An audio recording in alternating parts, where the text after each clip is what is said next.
The surprise of hearing that Nexon was developing a fighter within the Dungeon Fighter Online series was enough to pique anyone's interest. However, after several batches of DNF Duel character trailers, receiving news of an open beta was borderline spoiling a fighting game fan like myself. Nevertheless, after a weekend of playing over 400 matches with 10 available characters, I can say now that this is the most excited I ever been.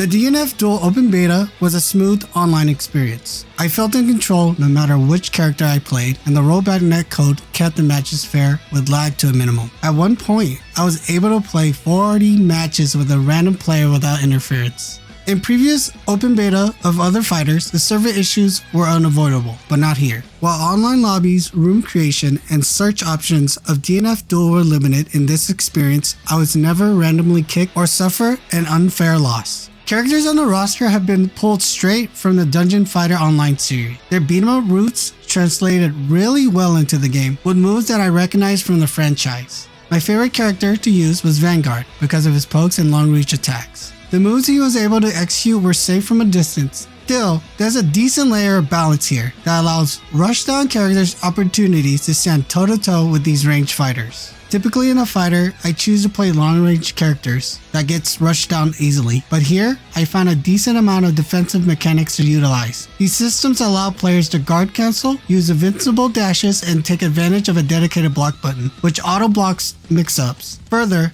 you have enough breathing room to counter accordingly if you want to play patiently, which fits my playstyle well. I appreciate that this game was approachable to newcomers with easy to execute combos when chaining attacks and using specials with cardinal direction. However, for an avid FGC player like myself, I can use commands for additional benefits in the fight. As far as other characters go, the Inquisitor was also another favorite fighter of mine because her moveset was incredibly unique compared to other fighters. Getting a feel for her combos provided an entirely new fighting experience. The fantastic sound effects during the matches added to the experience. It was only made better by the background music. Even though it's obvious, DNF Duel was a very flashy anime fighter, but not in a distracting way. Everything just pops and looks incredible in execution. I can likely go on and on about the deep combat mechanics of DNF Duel, but it would extend past the scope of this preview. If you can take anything away from this, is that there's a lot to look forward to in this incredibly unique and stylish fighter. I was sad when the open beta ended because I just wanted to play more. Hopefully, Nexon understands that they have something exceptional here and plans to support this game long past its summer 2022 release.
Boys,